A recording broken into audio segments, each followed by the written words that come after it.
আসসালামু আলাইকুম। তো আজকে আমাদের সম্মানিত কাস্টমার ভাইয়া নিচ্ছে একদমই হট প্রোডাক্ট। এটা হচ্ছে ডিজিআই পকেট 4। আর আরেকটা হচ্ছে ডিজিআই নতুন ড্রোন, সেটা হচ্ছে লিটো X1। তো লিটো X1টা হচ্ছে RC2 দিয়ে। তো প্রথমে ভাইয়ার সাথে কথা বলতে চাই। ভাইয়া আসলে আপনার নাম কি? সালামু আলাইকুম। আমার নাম মফিদুল ইসলাম। আমার পেজের নাম টিএম ট্রেডিং। আমি মূলত প্রোডাক্ট রিভিউ করি। এখন কথা হচ্ছে যে আমি চায়নাতে গেছিলাম ক্যান্টন ফেয়ারে। তো সেখানে যে আমার ডিজে এইটা তখন প্রথম ওখানে লঞ্চ করে আর কি।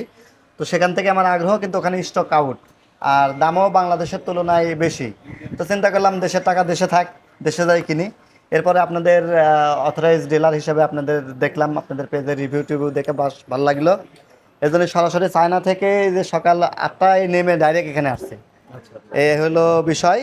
এটা আমার একটা শখও বলতে পারেন, যেটা শখেই নিচ্ছি। এর সঙ্গে আমি ড্রোনও নিয়ে নিচ্ছি, আবার এক্সট্রা মাইক্রোফোনও নিচ্ছি, কারণ আমার এই স্যামসাং আলট্রা 26 ইউজ করার জন্য। যাই হোক, সব মিলে প্যাকেজটা নিলাম, দেখা যাক কেমন পাওয়া যায়। তবে আশা করতেছি অথরাইজ প্রোডাক্টই পাবো, অবশ্যই ভাই, এইটা আস্থা রাখি আর কি। হ্যাঁ। তো ভাই আপনার কাছে আমরা একটু ড্রোনটা সম্পর্কে জানতে চাবো, জি জি, যে এটা তো একদমই নতুন ড্রোন।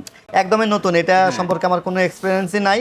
তবে আমি এটার একটা ভালো রিভিউ হলে ভালো দিব, খারাপ হলে খারাপ দিব। অবশ্যই অবশ্যই। তবে আরেকটা জিনিস আমি একটু বলি, প্রিভিয়াস যে ড্রোনটা আমি উড়াইছি ওইটাতে কিন্তু 8-9 মিনিট 7 মিনিটের বেশি পাই নাই। আপনি কোন ড্রোনটা বুঝিয়েছেন? ওই যে এইটারই ওই যে ওখানে যে চার্জার দিয়ে রাখছেন ওই মডেলটা, টু নিউ টু আর নিউ কি। টু।